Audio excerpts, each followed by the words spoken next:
Well, the weekend has come to an end, but we do not end things here. So, as you know, New Japan has already begun with their annual tag team round robin tournament, World Tag League. Now, as you know, in the previous episode, I review A block matches only. So, for today, we're going to focus on B block. Now, there are some very interesting tag teams that are a bit of a makeshift, but kind of really interesting to follow. But we'll see who, in fact, will get their very first 2 points. And then, of course, we move on with AEW with the Saturday Tailgate Brawl featuring many matches as well. I can't wait to review all of it. And then, of course, we move on with their actual pay per view Full Gear featuring many title matches and special matches. So we will see who will prevail, of course, in the special matches and, of course, the title matches. So we're going to go from A to Z on all of it. But also for today, there are no news updates for me to report for all of you. So let's get ready for another episode of Deleted Wrestle Zone.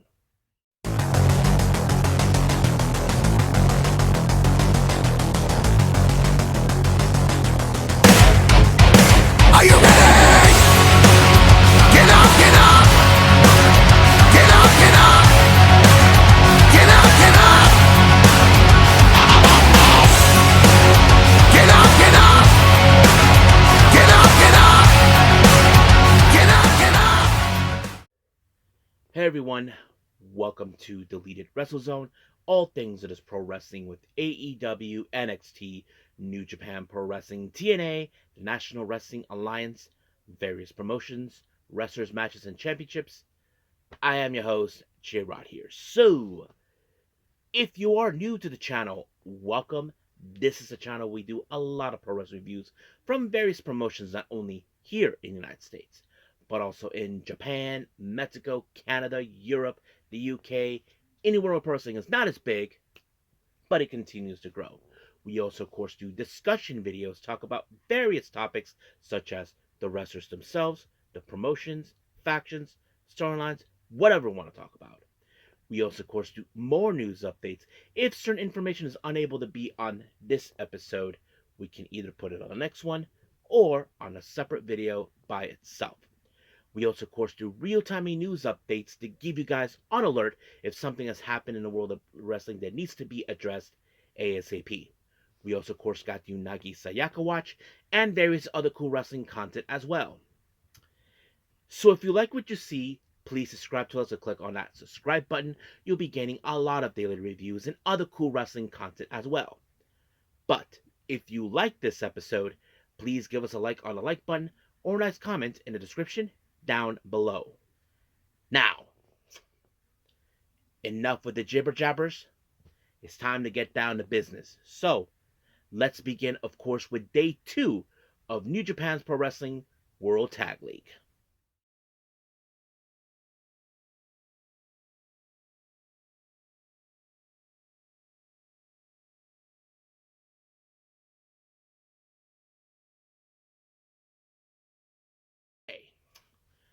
New Japan Pro Wrestling World Tag League Day 2. This happened recently on the 22nd of November. Now, for those who are not familiarized again with this particular event of World Tag League, this is their annual tag team round robin tournament. Now, we did see the junior heavyweight competitors. Now we're focusing on the heavyweight competitors. And as you know, recently I reviewed day 1, which only features A block matches only. Now, normally in the past, we've often seen both A block and B block in the same day, but for whatever reason, they chose to separate them. Now, let's begin with the first match in the B block. We have, of course, the House of Losers, Sanada and Red Narita. They take on Monster Sauce. If you guys are not familiarized, this is the combination team of both the Sauce, Alex Zane, and of course the Murder Hawk, Lance Archer. Now, for those who are not familiarized, these two guys have teamed up in the past, and they formed this amazing tag team in Japan, and they're always fun to watch. I mean, I will never forget the one time Alex Zane had to wear, of course, some gear from what's his name, from Lance Archer, because his was missing. But it was a great tag team. But however, when it comes to them teaming up, they have to face the House of Losers, of course, because as you know, when it comes to the House of Losers, they like to cheat. And that's exactly what happened. And the moment happened is they took out the ref, and just like that, thanks to Sonata shoving what's his name? What's shoving Lance Archer into the ref, giving hope that something will happen. Of course, we did see that idiot Connemara get in the way. He tried to apply the whiskey mist onto Archer, but oops, he got Sonata by accident. So what an idiot. But in the end, we did see the combination. Of course, Alex Zane put himself in the position for Lance Archer to apply the blackout onto him, and of course, Archer picked up the win. Uno, dos, tres, it's over. So that means Monster Sauce gets their 2 points. Thank God these guys didn't get their first 2 points. The House of Torture are a bunch of losers, and they're annoying. Now, next match, we have the United Empire, Cal Newman and the Great O'Khan taking on TMDK, consistent of Rohi Oiwa and Zack Sabre Jr. So it's interesting to see this combination. But however, we know that United Empire are determined to reclaim their spot what they used to be. But of course, we have seen over time Cal Newman has developed a new type of attitude. And that's something, of course, we've been seeing. But the real question is, can they pull it off? But we know Rohi Oiwa have learned from the best. We know that Zack Sabre Jr. does the same thing. But in the end, it was Zack Sabre Jr. that picked up the win onto the Great O'Khan. And just like that, 1, 2, 3, it's over. So TMDK gained their first 2 points. And of course, United Empire settle. Next match, we have Yuya Uemura and Shota Umino taking on El Phantasmo and the Ace, Hiroshi Tanahashi, which was very interesting. I wasn't too sure what to expect on this one because I thought in the back of my mind there was going to be some. Because if you guys know this, there have been some interesting moments between Uemura and Umino regarding about Tanahashi because, as you all know, Tanahashi is in fact retiring soon, and these guys felt like they should be the ones stepping up their game now that the Ace is retiring, that sort of thing. But in the end, we did see what's his name, uh, Shota Umino applying the second chapter on El Phantasmo, and just like that, 1, 2, 3 is over. However, we did see both sides shake hands, and of course, Umino told Tanahashi that that leave the Hantai to him. So basically, it's more like he's willing to continue on where he left off. We don't know what's going to happen there, but sooner or later, something's going to happen. But however, Umino and Uemura do gain their first 2 points. So, like I said, this is early in for them now. Now, our main event, well, it's a very interesting one, even for me. We have, of course, Hiromu Takahashi teaming up with David Finlay. I'm like, okay, this is going to be interesting. Now, for the record, it's no surprising that Hiromu has stepped up his game now to jump into this one, even though he is still the GHC Junior Heavyweight Champion. And he teams up with Finlay. Now, people probably would ask, why the hell is he teaming up with? Well, according to what Chris Carlton said, he said that this was a request from Hiromu through Gedo. So basically, he told Gedo, hey, pair me up with David Finlay. Now, I'm sure people will say it's never going to work, but they're facing against the current IWGP Tag Team Champions, the Knockout Brothers, Yuto Ice and Oscar, which was very interesting. But we know that these guys have been dominant. They've shown exactly who they are, and I wasn't too sure how this is going to be. But out of nowhere, the Knockout Brothers were unaware that when they had this match won, it was in fact Dave Finlay, the legal person. So he was able to pin and roll up, of course, Yuto Ice. And just like that, 1, 2, 3 is over. However, the post-match was the most funniest thing I've ever seen. I mean, Hiromu looked more like a dead duck, lying around like tired or like he's exhausted. But he told him, I have a question for you. He asked him like, who is out of all the tag team partners, who did you actually had? It was the best. He's like, I think he said Ghetto. And then he does the same thing over and over. Just twice, all the questions. I thought it was hilarious. I mean, it's interesting because, as you know, the War Dogs and the unaffiliated um, former members of Lij are now uniting. I mean, we got Yuta Tsuji and Gabe Kidd teaming up. That Joel Maloney teaming up with Shingo Tagaki, known as the War Dragons. And it's interesting now that we're seeing this parody. People would say this will never work, and I said, you know what? This could actually work. I mean, they should form a bigger unit. Drop the names and put something new. But we'll see. But it's going to be a lot of fun to watch this. So I'm pretty sure we'll be doing A Block very soon. So stay tuned for that. But as of right now, we are finished with New Japan. Let's move on with AEW.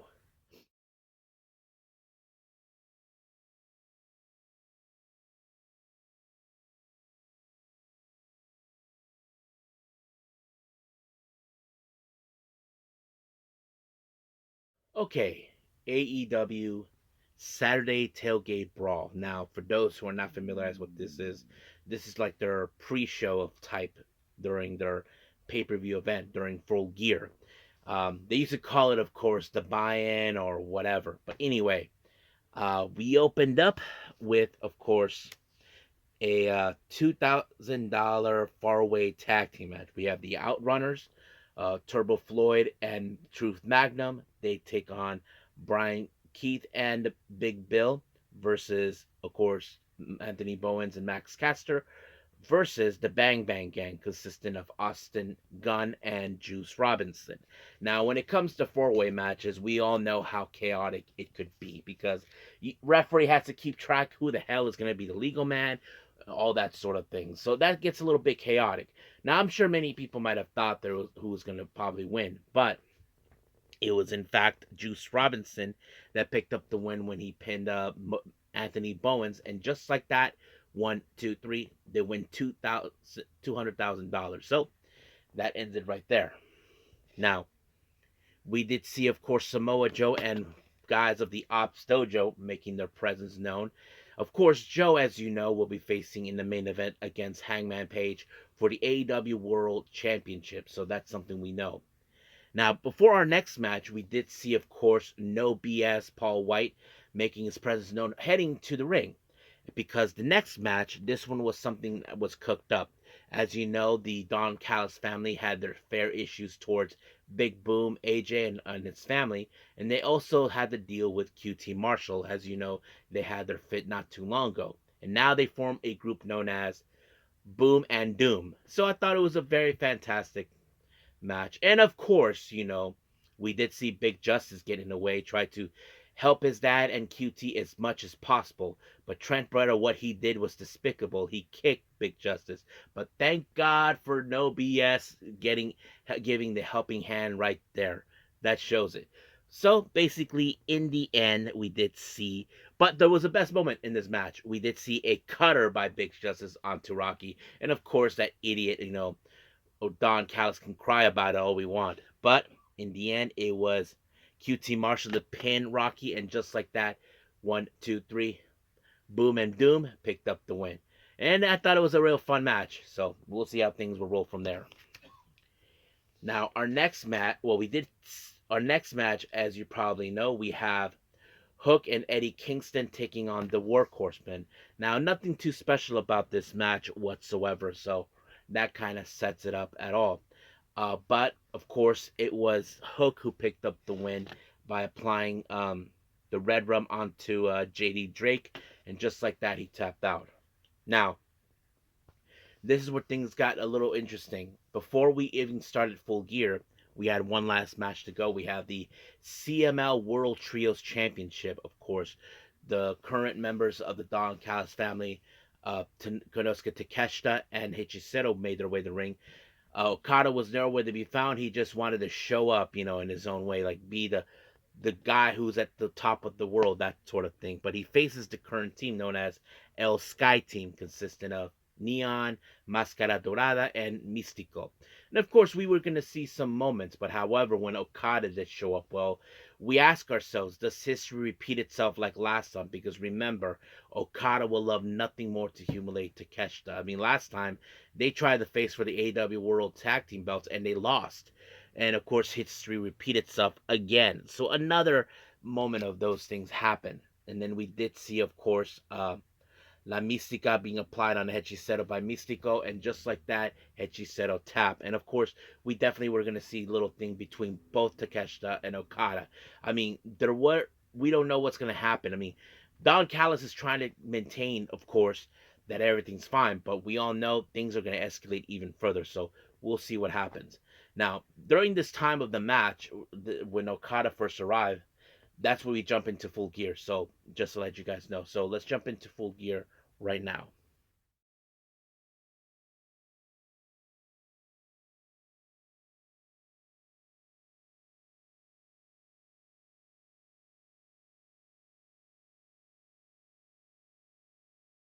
All right, final review AEW Full Gear. Now, I did mention as soon as the show started, they were continuing with the CML World Trios Championship, featuring, of course, members of the Don Callis family challenging for those belts. Takeshita, Okada, and Hechicero versus El Sky Team, consisting of Neon, Mascara Dorada, and Mystico. But of course, we did see Okada making his way down. Who knows what he was doing? And then, of course, we did see how Okada and the tension between Okada and Takeshita continues to build up between these two. And not to mention, Mystico was the one who picked up the win by submitting Hechicero. Now, our match that we have is Pac versus Darby Allin. Now, remember, Pac was the one who threw Darby Allin recently at the Blood and Guts through a burning table, feeling not sorry because he thinks that he did what was necessary because Darby Allin has been a thorn of the Death Riders' side for far too long.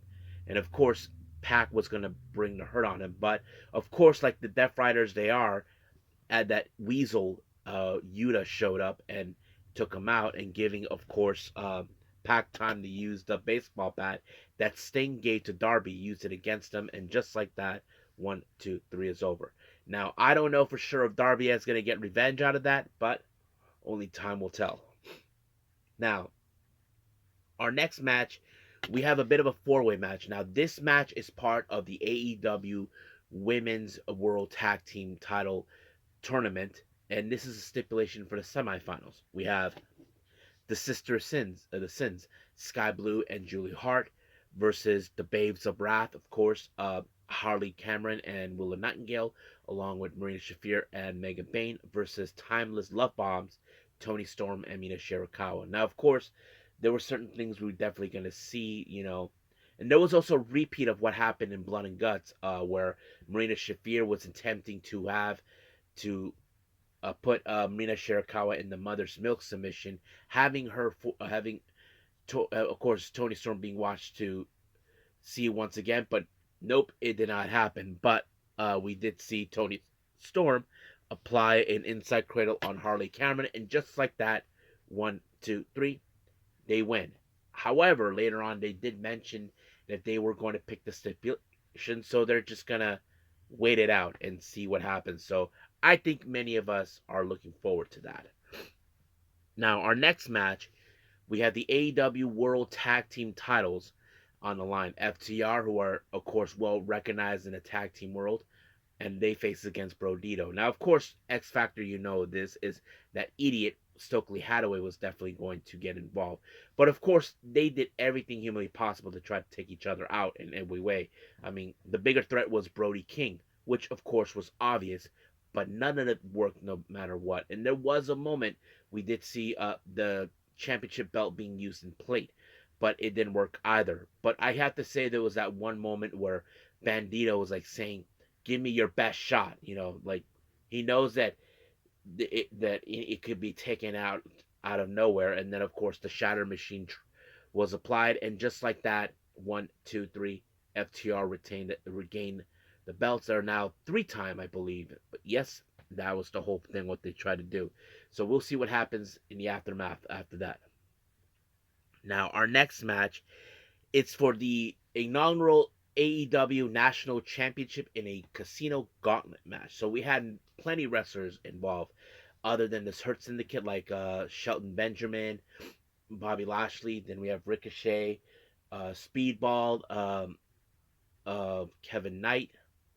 We did have, of course, the Death Riders, Wheeler Yuta, Daniel Garcia, Claudio Castagnoli, and plenty of. There was a moment where, of course, Garcia was confronted by Daddy Magic, all of that. But of course, we knew that Ricochet would do whatever it takes to take out both Bobby Lashley and Shelton Benjamin, because that's what he is tending to do. He had, of course, the Gates of Agony, Bishop Khan and Teo Leona, to do his bidding, which it worked. But however, the match ended with Ricochet applying a spirit gun onto Kevin Knight, and just like that, he is the new inaugural AEW National Champion. And I'm sure by Wednesday we'll see him gloat about it, trying to say that he outbid, of course, um, the Hurt Syndicate in order to do so. So we'll see where that goes. Now, our next match is the no holds barred match. John Moxley versus Kyle O'Reilly. Now, remember, folks, this was, of course, a match where, of course, John Moxley cannot stand the fact that he lost to Kyle O'Reilly at the Blood and Guts, made him tap out. And, of course, fans were chanting, telling him, "You tapped out. You tapped out," which, of course, he wants to prove that this whole thing was a fluke. But, oh man, like, Kyle O'Reilly would not give up no matter what happened. And that's exactly what he tried to do. And not to mention, he even applied the ankle lock, the Kyle O'Reilly applied the ankle lock on multiple occasions. But there was a moment where he smashed his ankle, then he used a chain, and then finally he actually tapped out. This is the second time that John Moxley tapped out on Kyle O'Reilly. Now, some people have commented about something. If you guys remember, Darby Allin mentioned that once they see he started losing, the Death Riders might turn on him. We don't know if that's the case, but we'll see. Now, our next match is for the TNT Championship in a no disqualification. But of course, as you all know, the stipulation: if Mark Briscoe loses to Kyle O'Reilly, he has no choice but to leave the conglomeration and join the Don Callis family. And of course, Don Callis, being the ignorant narcissist that he is, claiming like, "Oh, what he's doing is illegal." Like, dude, it's a no disqualification, idiot. That's what it's supposed to be. But nope, he acts like he thinks that he knows the rules.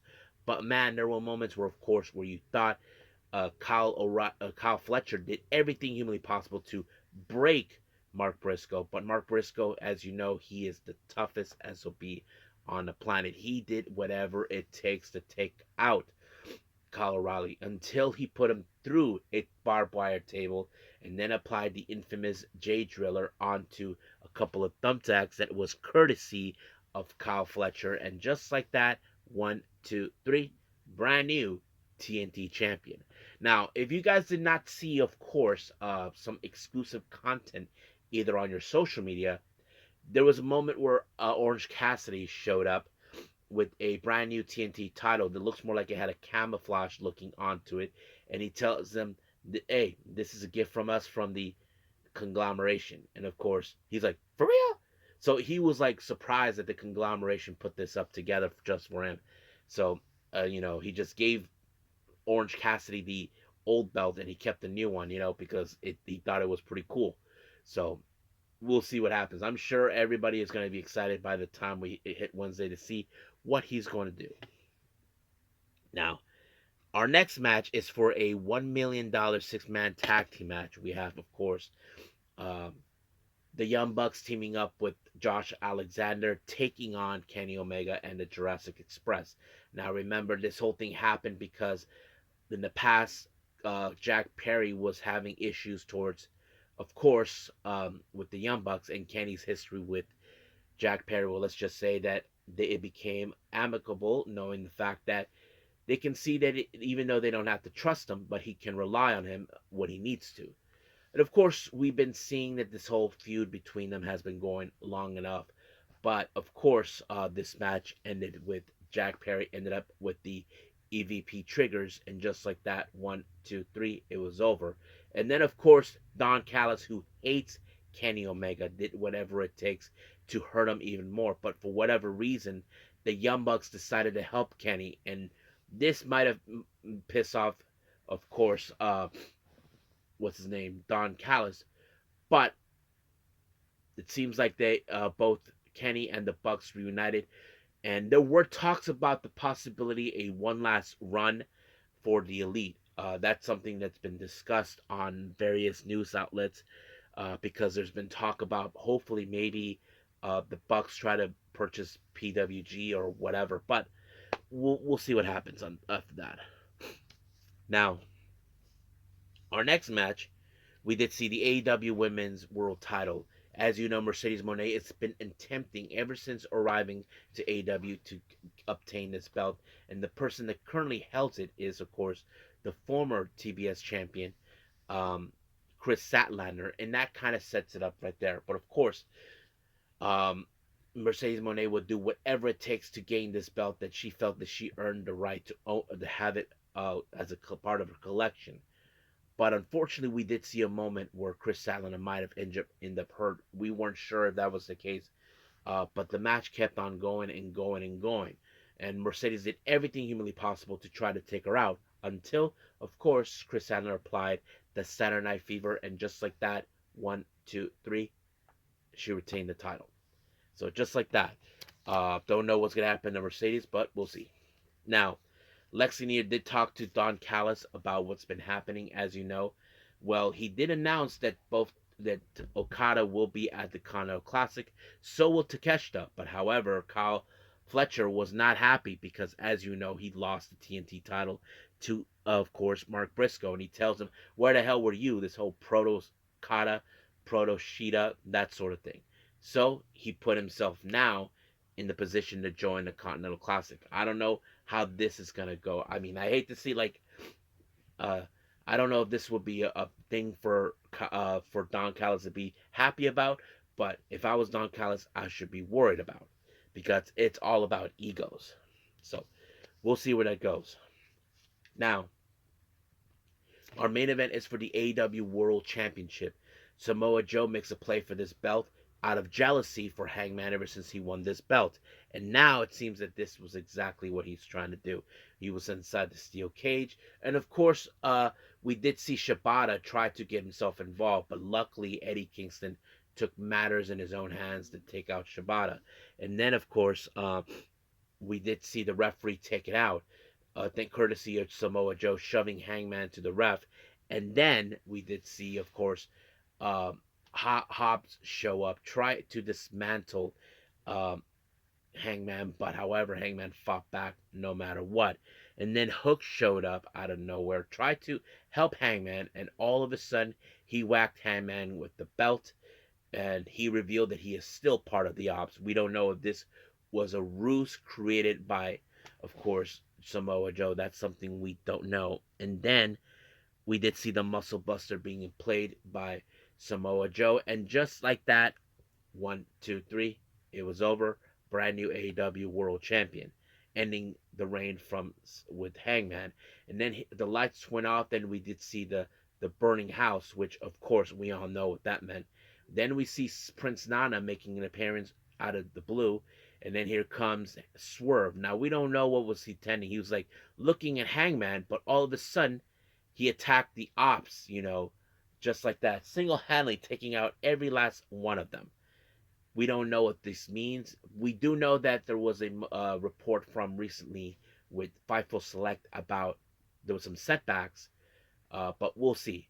I wouldn't be surprised if Swerve would love to have another shot of the title. We know he defeated Samoa Joe for this belt, but we'll see what happens on Wednesday.